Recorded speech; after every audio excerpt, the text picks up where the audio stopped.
सर्वांनी जाऊन माझ्या चॅनलला सबस्क्राईब करा.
विठ्ठल देवो आळविती रे, गोपाळ रतले रे. विठ्ठल देवो आळविती रे, निवृत्ती दासा प्रियो रे. विठ्ठल देवो आळविती रे, गोपाळ रतले रे. विठ्ठल देवो आळविती रे. पांडुरंगा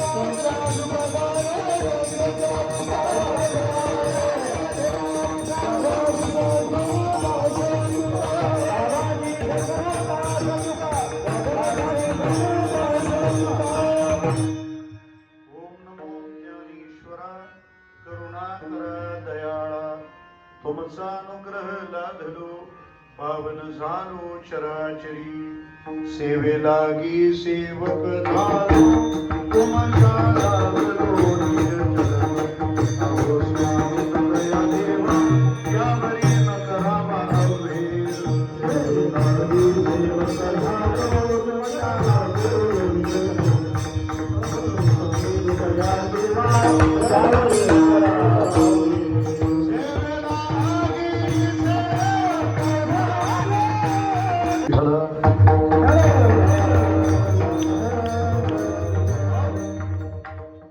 प्रश्न ह्या जीवनाचं तटस्थनी स्वरूप लक्षण आहे. तटस्थ म्हणजे जे कधी कधी असतं आणि कधी कधी नसतं त्याला तटस्थ लक्षण म्हणतात. म्हणून दोन परिवारात वाद झाल्यावर लोक सुद्धा सांगतात आम्ही या बाबतीत तटस्थ आहोत, म्हणजे कधी आहोत कधी नाही. पण स्वरूप लक्षण म्हणजे साध्यंत, आरंभापासून अंतापर्यंत आम्ही आहोतच, याला म्हणावं स्वरूप लक्षण. एक प्रश्न सोडल्यावर दुसरा उभाच राहतो याचा अर्थ जीवनात प्रश्न नाही, जीवनच प्रश्न आहे, प्रश्नांनी घेरलेलं जीवन आहे. मग अशा प्रश्नांच्या उत्तरांची व्यवस्था काय? अशा जीवनाच्या प्रश्नाचं उत्तर म्हणजे ही सत्तर आहे. नारद मुनींना भक्ती मातेने काम दिलं होतं. श्रीमद भागवताच्या महात्म्य प्रकरणात वर्णन आहे. भो भो साधू क्षणं तिष्ठ मच्चिंतामपि नाशय. हे साधू क्षणभर थांबा आणि माझ्या चिंतेचा नाश करा. भक्ती माता नारदांना सांगते चिंतेचा नाश करण्यासाठी किती वेळ थांबा सांगितलंय? बोला. क्षणभर. तिच्या जीवनातल्या सगळ्या चिंतांकरता तिला नारद किती वेळ पाहिजे? क्षणभर. याचा अर्थ काय? याचा अर्थ इतकाच आहे की आपल्या जीवनातल्या कितीही चिंता असल्या तरी वाडिया बाबांचा एक क्षण आपल्याला पुरेसा आहे. परीस काही लोखंडाला असा वेल्डिंग करून नसतो ठेवायचा. एकदा नुसता स्पर्श झाला काढला की त्याचं सोनच आहे. आपल्या जीवनातल्या महत्तम चिंतांना नष्ट करायला साधू जीवनाचा लघुत्तम काळ पुरेसा आहे, म्हणून क्षणभर. आणि दुसरी गोष्ट काय आहे? अन्नाचा कण आणि साधूचा क्षण समाजाने वाया घालवता कामा नये. 10 वाजले की पहिले कीर्तन सुरू करावं, भांडण नंतर. विठ्ठला.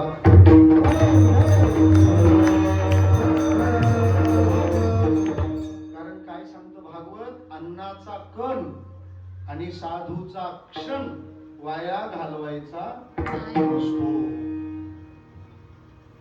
त्यांनी विचारलं बाई तू आहेस कोण? कस्त्वम. तिने उत्तर दिले अहम भक्तिरिति ख्याता इमो मे तनयो मतो. माझं नाव भक्ती आणि हे दोन म्हातारे दिसत आहेत ना, ही माझी पोरं आहेत. नारदांना आश्चर्य वाटलं. खरं तर पोरं तरुण दिसायला पाहिजेत आणि आई वडील म्हातारी दिसायला पाहिजेत ना. हे उलट आहे. म्हातारी माणसं मांडी घालून कीर्तन बसून ऐकू शकतात आणि पोरं सगळे चेअरमन. विठ्ठला. आता जर मला कोणी विचारलं श्रीमंत कोणाला म्हणतात? ज्याला मांडी घालून बसता येतं आणि हात न टेकता उठता येतं. विठ्ठला. पण चेअरमन श्रीमंतच असतात. असो, मला काय म्हणायचंय आपण जरा ध्यानात घ्या. ते म्हणाले ही तुझी पोरं म्हातारी आणि तू तरुण. ते म्हणाले मी नाही तरुण, मी पण म्हातारीच झाले होते. त्यांनी विचारलं मग तू कोणता च्यवनप्राश खाल्ला? तिने आपला जीवनपट सांगितलाय.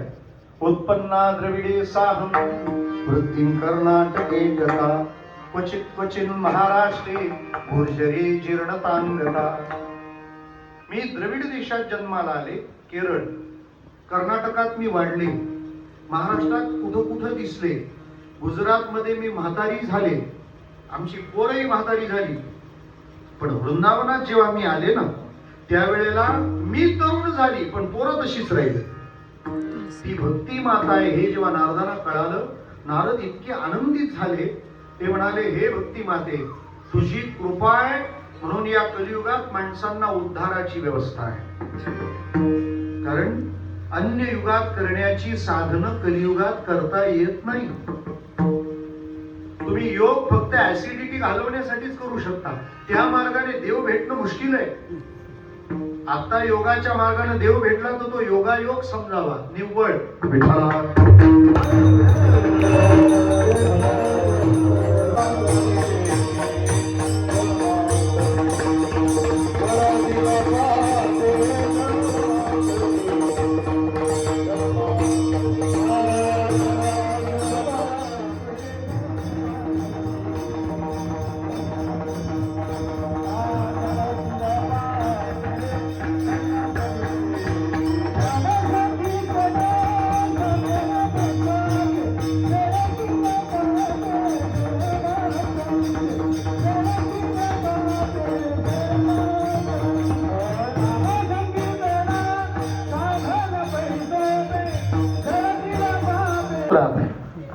आणि असं असतानाही हा एक चमत्कार समग्र अध्यात्म विश्वाला ज्या संत महात्म्याने घडवून दाखवला. त्यासाठी इतकी गावं असताना नायगावच का निवडलं? पण असं गावच नाही विठ्ठल.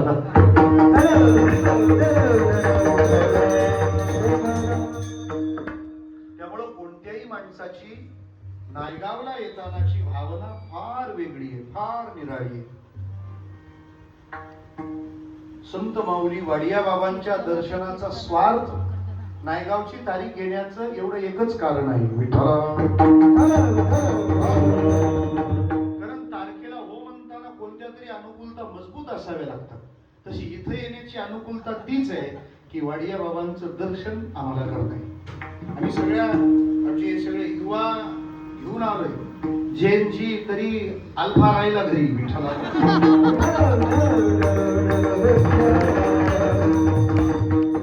माझी कन्या कीर्तनाला आली. ते म्हणते, तुम्ही नायगावचं इतकं काय सांगता? म्हटलं काय ते आता तू बरोबरच चल म्हणजे तुला कळेल. मला म्हणायचं काय आहे, नायगावकडे येतानाच्या भावना भिन्न आहे. साधारणपणे आपली जी भाऊरायांची, नित्यानंद स्वामी महाराजांची, सद्गुरू माऊली शांतीमानची ही जी आपली परंपरा आहे, या परंपरेत असे एक मान्यता आहे बरं का शास्त्री महाराज, की या परिवाराच्या ज्या काही उपासना आहे त्यामध्ये ही 4 गावं 4 धाम मानले जातात. बरोबर आहे? भिवंडी, डहाणू, मनोर आणि नायगाव ही 4 धाम आहे. मी म्हणतो की ही 4 नुसती धाम नाही, ही कृष्ण लीला करणाऱ्या कृष्णाची 4 गावं आहेत. मी तुम्हाला वाऱ्यावर सोडणार नाही अजिबात. ते डोल डोलू दे तुम्हाला नाही सोडणार. 4 गावं कृष्णाच्या 4 लीलांची स्थान आहेत असं जे मी म्हटलंय ते आधी क्लिअर करतो. कृष्णाने लोणी कोणत्या गावात चोरलं? गोकुळा. कृष्णाने गोपाळांचं रक्षण उचलण्यासाठी डोंगर कुठे उचलला? गोवर्धन. राक्षसापासून, जरासंध आणि कालयवनापासून रक्षण करण्यासाठी देवाने नवी राजधानी कोणत्या गावात उभी केली? द्वारका. आणि कृष्ण परमात्म्याने गोपींच्या सोबत रासलीला कुठे केली? वृंदावनात. मी आपल्याला सरळ स्वातंत्र्य देतो, दिवस होऊन गेलाय. तुम्ही जर भिवंडीकडे पाहत असाल तर भिवंडीला तुम्ही गोकुळ म्हटलं पाहिजे. तुम्ही मनोरला गोवर्धन म्हटलं पाहिजे. इको विलेज जवळ आहे म्हणून नाही विठ्ठला. तुम्ही डहाणूला द्वारका म्हटलं पाहिजे आणि तुम्ही नायगावला वृंदावनच म्हटलं पाहिजे विठ्ठला.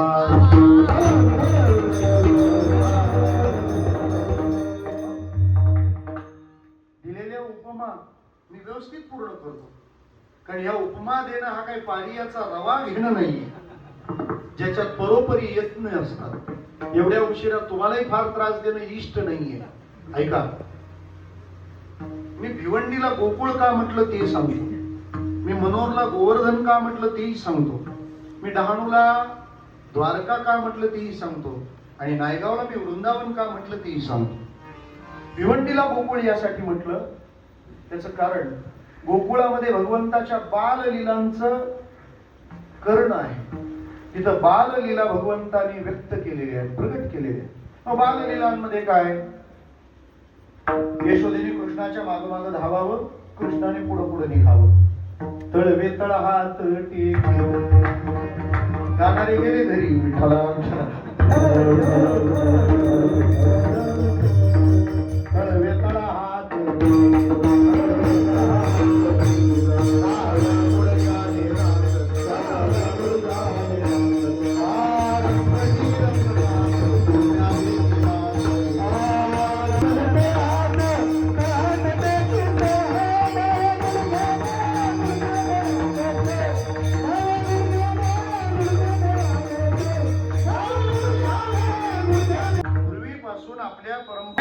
नायगावला आपण काय म्हटलंय, वृंदावन म्हटलंय.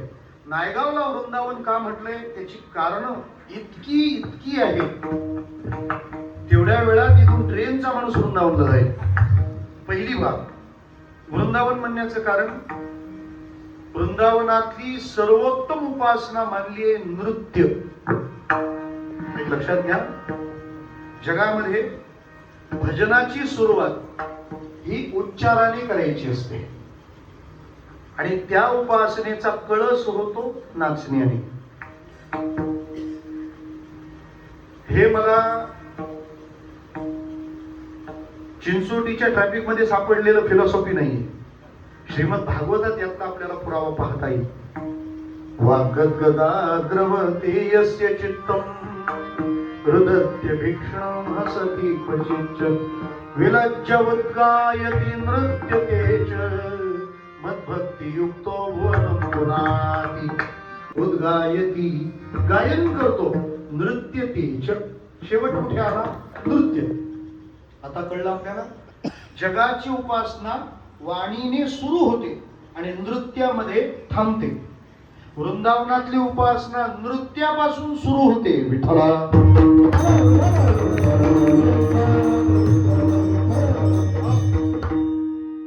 जुने लोक नेहमीच एक डायलॉग म्हणायचे ना, तुम जी स्कूल में पढ़ते थे वो स्कूल का प्रिन्सिपल हेडमास्टर मी था.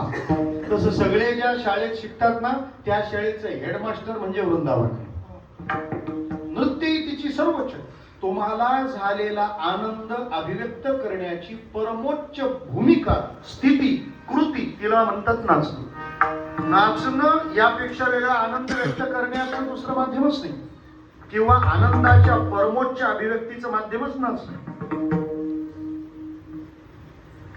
म्हणून काळे ढग दिसले की मोराला झालेला आनंद तो कसा व्यक्त करतो. मगाशी तुम्ही छान नाचले, आम्ही तेव्हा नेमका प्रसाद घेत होतो. आपले गजा भाऊ होते वाजवायला, नाच रे मोरा. ऍक्च्युली मोर नाचला पाहिजे याबद्दल मला काही म्हणणं नाही, पण तो सांगून नाचत नाही, हा प्रॉब्लेम आहे. त्याला तसं वातावरण तयार व्हावं लागतं की मग नृत्य हे सहज आहे. नृत्य असं आणता येत नाही, कृत्रिम नाही, ते उष्ण आणता येत नाही, ते सहज आहे. तुम्ही त्याला म्हणता नाच रे मोरा, तो कसं काय नाचेल. तुम्ही म्हणा त्याला की ते तेव्हा प्रो 17 माझ्याकडे नव्हता, त्याच्यामुळे व्हिडिओ काढायचा राहिला. तुम्ही आधी नाचले होते, हे मोर वन्स मोर. विठ्ठला मोर नाचायचा नाही, पक्की आहे. विठ्ठला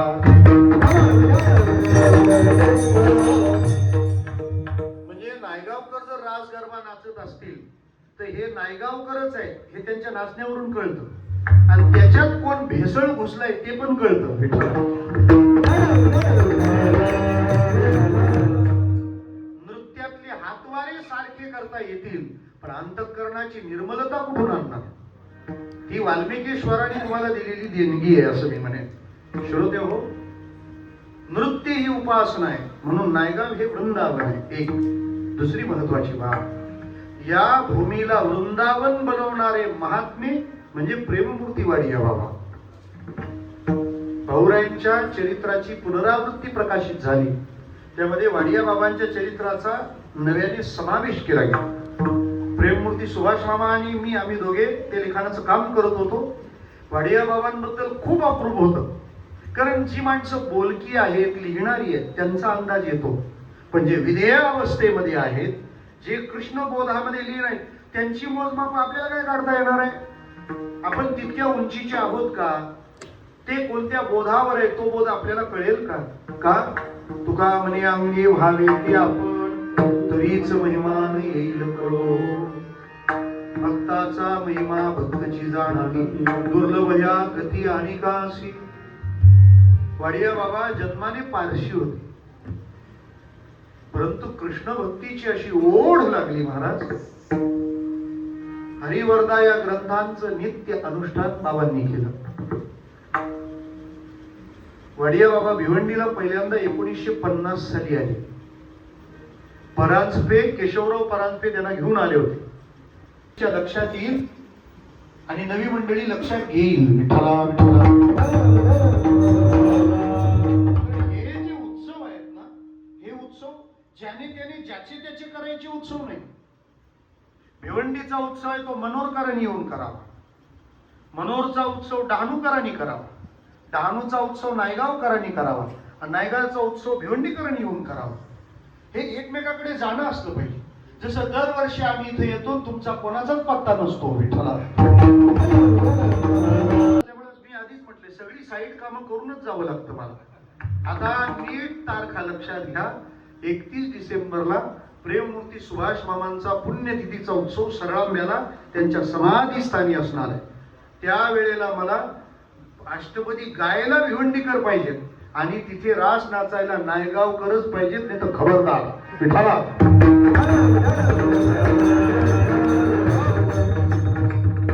गेल्या वर्षी 31 ला एकादशी होती, यावेळेला 31 ला सुभाष मामांची पुण्यतिथी. संत आपल्या मागे हात धुवून लागले. विठ्ठला. कधीच बसले नाही. बाबा मागच्या बाजूला स्वयंपाक घरात काय भाजी चिरायला. बरं, स्वयंपाकाचं झालं, पंक्तीला बसले की बाबांच्या वाट्याला सेवा कोणत्या? पाणी वाढायचं काम, बाबांच्या आवडीचं काम. सगळ्यांचा प्रसाद झाला की पत्रावळी उचलायच्या. बाबांना नमस्कार केलेला अजिबात आवडत नव्हता, ते चिडायचे त्याच्यावर. अनेक अनेक जणांच्या हृदयामध्ये कृष्ण प्रेम जन्माला घातलं कुणी असेल तर ते वाडिया बाबांनी घातलं. जरा सोपं बोलू. वृंदावनाला आम्ही वृंदावन का म्हणतो? तिथं कृष्ण राहतो. आम्ही नायगावला वृंदावन का म्हणतो? इथं कृष्ण प्रेमी राहतात. विठ्ठला.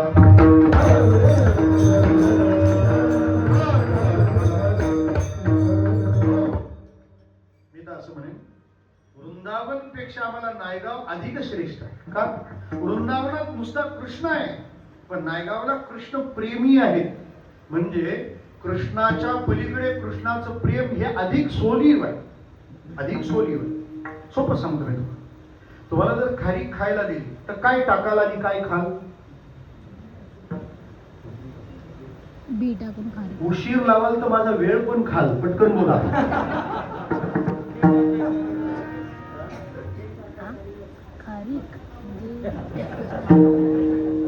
पाठ राखीच कामाला येतात.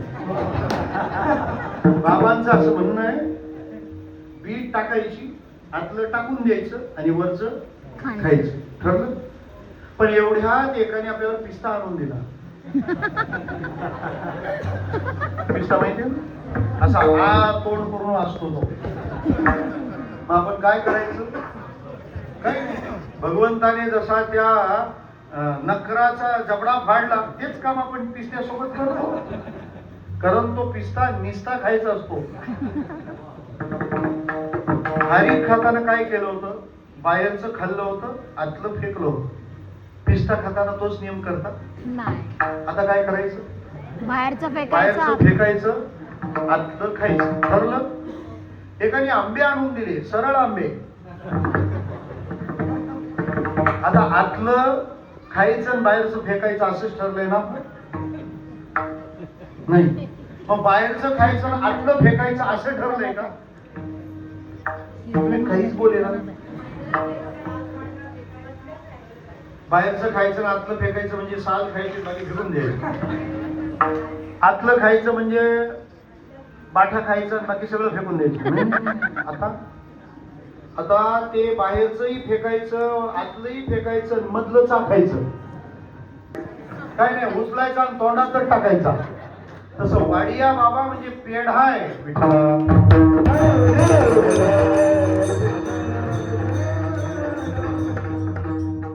ज्यांच्या कृष्ण प्रीतीची भूमिका, महाराज त्यांच्या समाधीवर मस्तक टेकवलं तरी आतल्या कृष्ण प्रेमाच्या जाणीवा आपल्याला झाल्याशिवाय राहणार नाही. अजून सोपं सांगू, आपल्या भिवंडी, मनोर, डहाणू, नायगावच्या परंपरेमध्ये प्रत्येक ठिकाणच्या संतांचं प्रमाणात वर्णन करता येईल. आपण एक प्रमाण गात असतो. मला वाटतं 4थ्या वर्षी त्या अभंगावर कीर्तन केले. आपण कीर्तनाला गेल्यानंतर आपण घेतलेलं त्यांनी दिलेलं विसरत नाही विठ्ठला.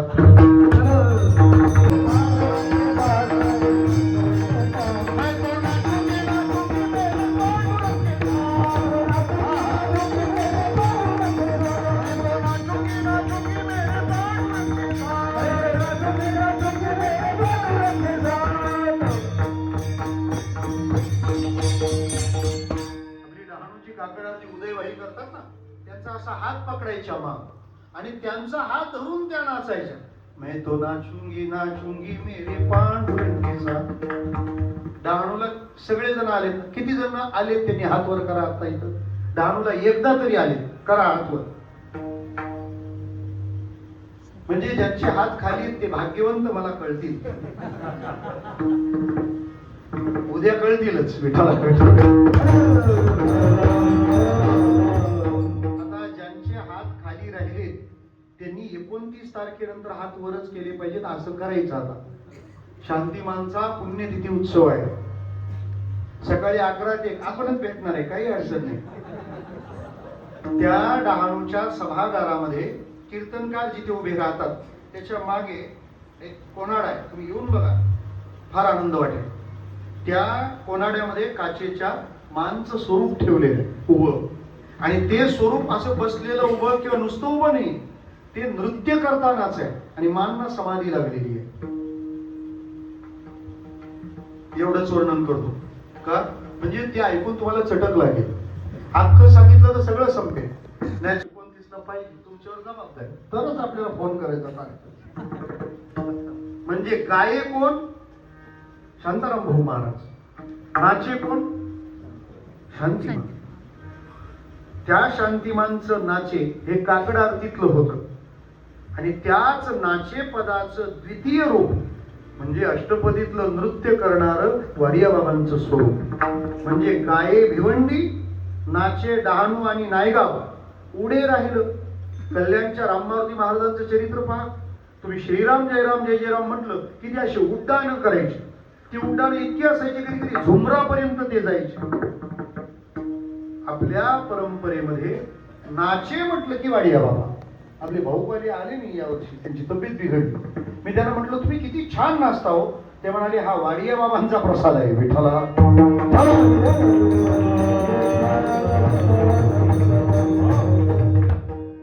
वाडिया बाबा हे नृत्य सेवक होते प्रभूचे.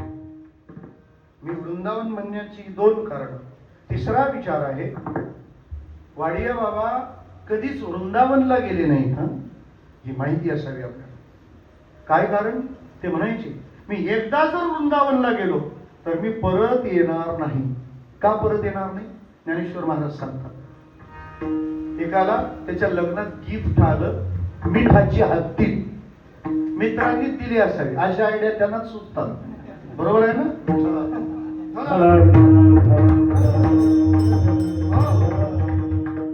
काय दिली भेट? हत्ती. कशाची? मिठाची. मग ती दोघं फिरायला गेली का ती हत्तींबरोबरच न्यायची. एक दिवस ते उत्सवाला आले पाचूबंदरला. काय घेऊन? हत्तीन घेऊन. आणि गेले समुद्रावर. तिला अशी किनाऱ्याला पार्क केली आणि ते गेले आतमध्ये पाय धुवायला, हात धुवायला. ते त्या समुद्र किनाऱ्याहून फिरून अर्ध्या तासांनी आले. हत्तीन गायब. कोणी नेली? विरप्पने. हत्तीन गेली कुठं? ज्ञानेश्वर या लवण सागरी होयची ना माघारी परती जैसी. मिठाची हत्तीने एकदा मिठात त्या समुद्रात विलीन झाली, ती आता काही केल्या परत येणार नाही. तसं वाडिया बाबा म्हणायचे, हा वाडिया एकदा कृष्णाच्या भेटीला गेला तर तो कृष्णाहून वेगळा राहणार नाही. त्यामुळे आपल्या देहलीला करण्याकरता त्यांनी वृंदावनावर असं लांबून प्रेम केलं.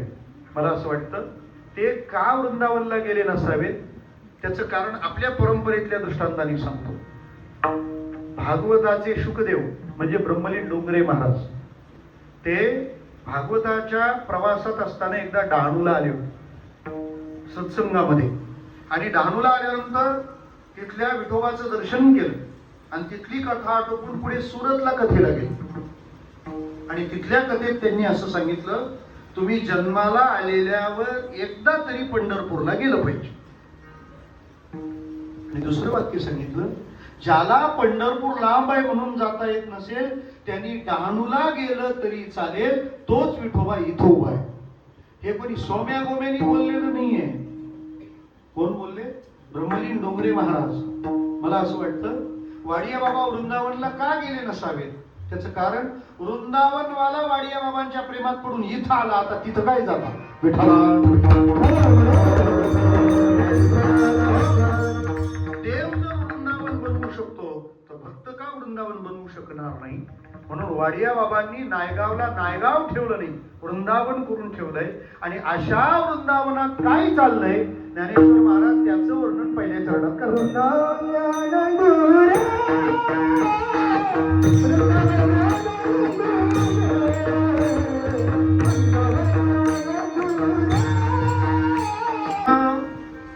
आल्यावर आनंद येतो म्हणजे काही योजना काही लाभ झाल्यावर माणसाला आनंद होतो असं नाही.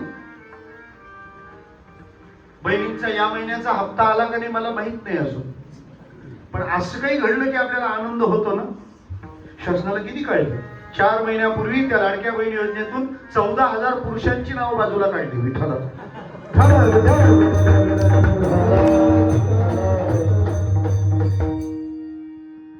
मेरा भारत महान.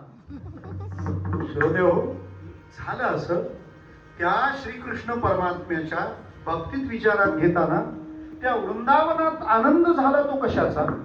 एखादी वस्तू मिळाली त्याच्या सोबत काही आलं तर आनंद असतो, पण काही वस्तू तितकं सामर्थ्य असतं, काही मिळो न मिळो त्या वस्तूनेच आनंद असतो. समोर सासरच्या पेक्षा माहेरचं घर जर साधं असलं तरी बाईला माहेराला गेल्यावर त्या व्यवस्थांची अपेक्षा असते का हो.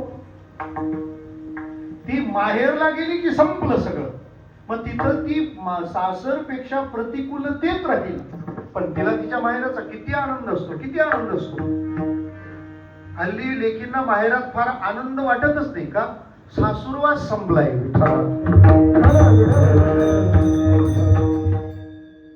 आता उलट सासूला माहेरची आठवण येईल, कारण सुनवास चालू झालाय. मला म्हणायचं काय आहे, सासूरवास आणि सुनवास दोन नवी आहेत ना. त्या सासूचा जाच जसा वाढू लागतो तसं तिचं मन माहेराकडे ओढतं. अजून सांगू, असं म्हणतात माहेरचं कुत्र जरी दिसलं तरी बाईला बरं वाटतं. उडणारा पाखरू दिसलं तरी पण ती त्याला सांगते काय, माझी आ माहेरा जा रे पाखरा, हे पाखरा जा, माझ्या माहेरचा काहीतरी निरोप आण ना. म्हणजे त्या माहेराबद्दल तिच्या मनात अत्यंत प्रीती असते. जरा सोपं बोलू, ज्ञानेश्वर महाराजांनी वृंदावनाचं वर्णन का केलंय. लेकीला जशी माहेराबद्दल प्रीती असते तशी भक्ताला देवाच्या गावाबद्दल प्रीती असली पाहिजे. शिष्याला गुरुच्या गावाबद्दल प्रीती असली पाहिजे. भाऊरायांचं चरित्र जे लिहिलंय चैतन्यनाथाची चाहूल, ते हिंदुताई टिप्पणीसाठी लिहिलंय, जरूर वाचा. माझी नव्या पिढीला विनंती आहे की आपण जोपर्यंत आपल्या या महापुरुषांचे चरित्र ग्रंथ वाचत नाही तोपर्यंत आपण किती श्रीमंत आहोत याचा आपल्याला अंदाज येणार नाही. आणि आपण श्रीमंत आहोत याचा अंदाज न आल्यामुळे आपण इकडे तिकडे उदार्या करतोय. विठ्ठला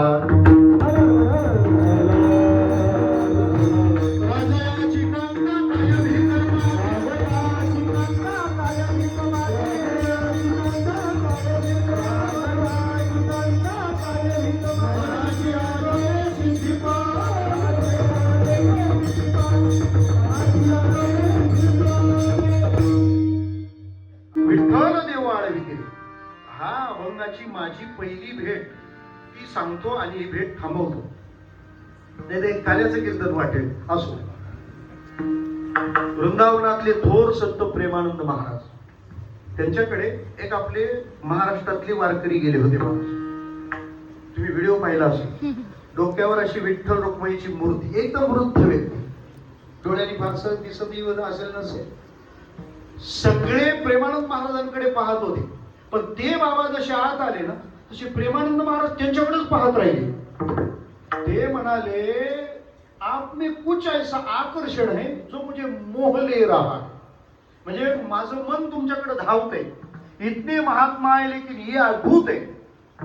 जगातला वारकरी इतक्या तोला मोलाचा आहे, हे वारकऱ्यांनी ध्यानात घ्यावं.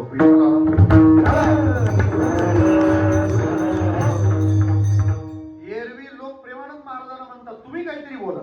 प्रेमानंद महाराज त्याला बोलू लागले, आप कुछ बोलिये. सांगू आपल्याला, प्रेमानंद महाराज जगाचे वक्ते आहेत आणि वारकऱ्याचे श्रोते आहेत. काय वारकरी संप्रदायाचं ऐश्वर्य असेल, काय वैभव असेल. ते म्हणाले आप कुछ कहो, आप कुछ बोलो. तेव्हा त्या बाबांनी प्रेमानंद महाराजांना जो अभंग सांगितला तो हा विठ्ठला. त्यांनी तो कसा सांगितला ती सांगण्याचा मी प्रयत्न करतो. वृंदावनी आनंदुरे विठ्ठल देव आळविते. ते म्हणाले वृंदावन और पंढरपूर समान है, क्यों? वृंदावन में विठ्ठल देव आहे हे. मग ज्ञानेश्वर महाराज म्हणतात की वृंदावनात आनंद आहे. काय आनंद? ऍक्च्युली वृंदावनात आनंद आहे म्हणजे काय? आपल्या भूमिकेत, आपल्या चित्ताच्या त्या स्थितीमध्ये आनंद आहे. कृष्ण शब्दाचा अर्थ आनंद हे पहिलं ध्यानात घ्या. आपल्या जीवनातला आनंद जर घटायला लागला, प्रेममूर्ती मारुती मामा एक वाक्य सांगायचे. मामा म्हणायचे, आपलं बिघडलेलं समाधान म्हणजे आपला देवावरचा उडालेला विश्वास आहे. ज्याची श्रद्धा अढळ आहे त्याचं समाधान अतूट आहे. आपलं समाधान बिघडतं का? आपली श्रद्धाला लिकेज आहे विठ्ठला. अक्कलकोटला जाऊन येतो का नाही आपण? जाऊन येतो, जेवून येतो, बघतच नाही तिथं काय लिहिले. भिवू नकोस, मी तुझ्या पाठीशी आहे. पण श्रद्धा नाही, आणि असली तर शिर्डीतून सबुरी नाही. मला म्हणायचं काय आहे की तिथे आनंद हीच भूमिका आहे. वृंदावनात आनंद का? कृष्ण आनंद स्वरूप आहे ना. कृषी बोरवाचक शब्दो नश्य निवृत्ती वाचक तयोरैक्यम परब्रह्म कृष्ण इति विधीयते. वृंदावनी आनंदुरे. काय आनंद? कशावरून आनंद? विठ्ठल देवो आळविते. सगळेजण विठ्ठलाला आळवतायत. यातले दोन भाव आहेत. एक, वृंदावनात आनंद आहे म्हणून विठ्ठलाला ते आळवतायत, किंवा विठ्ठलाला आळवतायत म्हणून वृंदावनात आनंद. काय आळवलंय वृंदावनवासीयांनी? आळवलं म्हणजे नुसतं गायलं नाही महाराज, ते त्याच्यासाठी त्याच्याशी एकरूप होऊन गेले. मी 2007 साली पहिल्यांदा वृंदावनला गेलो. माझं असं निरीक्षण वृंदावनाबद्दल आहे की ते लोक इकडं आलेच नाहीत अजून. ते कृष्णाच्याच काळात जगतायत अजून. कळलं? म्हणजे ते 5,500 वर्ष ते तिकडे थांबून घेतलंय, स्टॉप केलंय टाइम मशीन. इथून पुढे जायचंच नाही आपल्याला. सामान्य नाही त्या ब्रजाचं महिमा, त्या वृंदावनाचं महिमा. असं म्हणतात, कृष्ण म्हणाले राधाराणीला, चल आपल्याला लीला करायला जायचंय भूलोकात. राधाराणी म्हणाली, मी असं कुठे येत नसते. म्हणाले, मग तू कशाने येशील? तेव्हा गर्ग संहितेत राधाराणीने आपली डिमांड केलेली आहे. ती डिमांड ऐका. यत्र वृंदावनं नास्ति यत्र नो यमुना नदी यत्र गोवर्धनं नास्ति तत्र मे न मनस्सुखम. जिथं वृंदावन नाही, जिथं गोवर्धन नाही आणि जिथे यमुना नदी नाही, तिथं राधेला करमत नाही. आता राधाराणीला आणायचं म्हटल्यानंतर कृष्णाला वृंदावन, यमुना आणि गोवर्धन अशी 84 कोस भूमी खाली आणावी लागली. त्याची तुम्ही जाऊन परिक्रमा करता. ब्रज 84 कोस परिक्रमा, ती परिक्रमा आहे. म्हणजे ती भूमी पार्थिव नाही, पृथ्वीची नाही, ती दिव्य गोलोक धामातून आणलेली भूमी आहे. तेव्हा राधाराणी यायला तयार झाल्या. बघा तुम्ही, पंढरपूरला एकटा गेला ना माणूस, याच्या रूम मध्ये जागा आहे का, त्याच्या खोलीत ऍडजस्ट होता येतं का असं म्हणतो, पण रखमाई सोबत आली की रूम बुक करतो विठ्ठला.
विठ्ठल देवो आळविते रे, गोपाळ रतले रे, विठ्ठल देवो आळविते रे. आपण आपल्या कर्तव्य कर्माचं अनुसरण करताना जसं भगवंताला आळवता म्हणजेच हे वृंदावन आहे. कारण आपण गोविंद दामोदर स्तोत्रातले श्लोक पहा. विक्रे तुका मागील गोपकन्या, मुरारी पादार्पित चित्तवृत्ती, सद्याधिकं मोहवशाद मोच, गोविंद दामोदर माधवी. गृहे गृहे गोपवधू कदंबा, सर्वे मिलित्वा समवाप्रियो, पुण्यानि नामानि पठन्ति नित्यं, गोविंद दामोदर माधवी. मला असं वाटतं आपण वृंदावनात जात राहावं आणि जाता जाता आपल्या मनाचंच वृंदावन व्हावं आणि तिथे तो कृष्णचंद्र राहावा. हा आशीर्वाद आपण वाडिया बाबांकडून घेण्यासाठी, नित्यानंद स्वामी महाराज भाऊरायांकडून, बावनमूर्ती महाराजांकडून घेण्यासाठी आपण हा उत्सव करत असतो. आणि या उत्सवाचे परिणाम आपल्या जीवनाकडे बघण्याचा आपला दृष्टिकोन, जगाकडे बघण्याची आपली दृष्टी, भोगदृष्टी नष्ट व्हावी आणि भावदृष्टी यावी असा आपला प्रयत्न असला पाहिजे. हे सर्व करताना कोणाचा द्वेष करू नका, कोणाचा मत्सर करू नका, कोणाशी स्पर्धा करू नका. सगळं मला मिळालं पाहिजे यापेक्षा मला हे सगळं देता आलं पाहिजे, हा भक्तीचा विचार आहे. त्यांनी आपल्याला हे शिकवलं आणि मला असं वाटतं आपण त्यांच्याकडे शिकलोय असं आपल्या जवळ आलेल्या माणसाला जाणवलं पाहिजे. गोंदवलेकर महाराज एक वाक्य सांगायचे, आपल्या गुरुचं नाव सांगू नये, आपल्या वागण्यावरून लोकांनी ओळखलं पाहिजे हा वाडिया बाबांचा छेला आहे.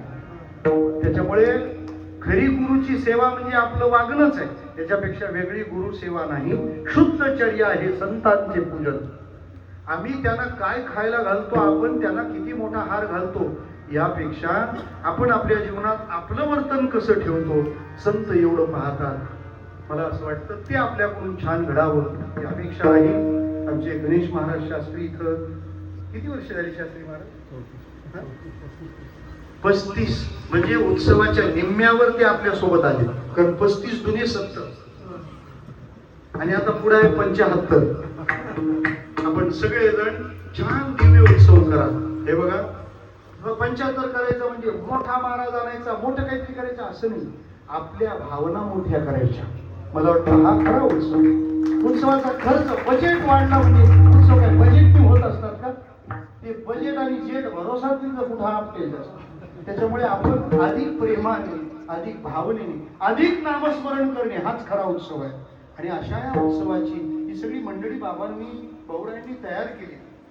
दुर्दैवाने काही मंडळी पार्थिवाने आपल्या अर्थात आता उपस्थित नाही. त्यामध्ये आपले सेवेकरी स्वर्गवासी बालकृष्ण परशुराम दिंडेकर आणि स्वर्गवासी प्रभाकर भास्कर होळीकर या 2 सेवेकऱ्यांना वाडिया बाबांनी आपल्या चरणाजवळ स्थान दिलं.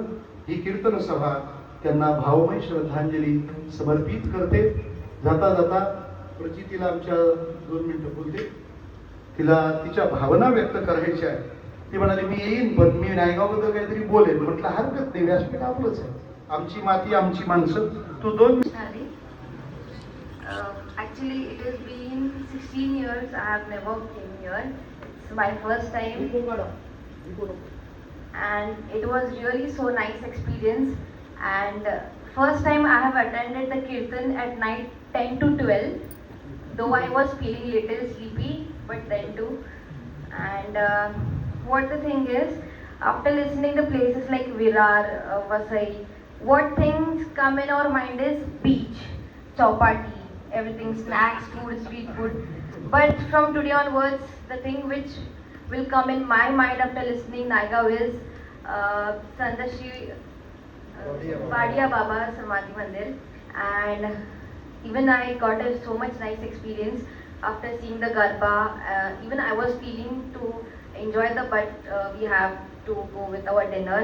And new thing is that I also got to see a small debate and fights also. That was a really new experience for me. And thank you. I will try my best to come every year. And thank you so much. Vitthal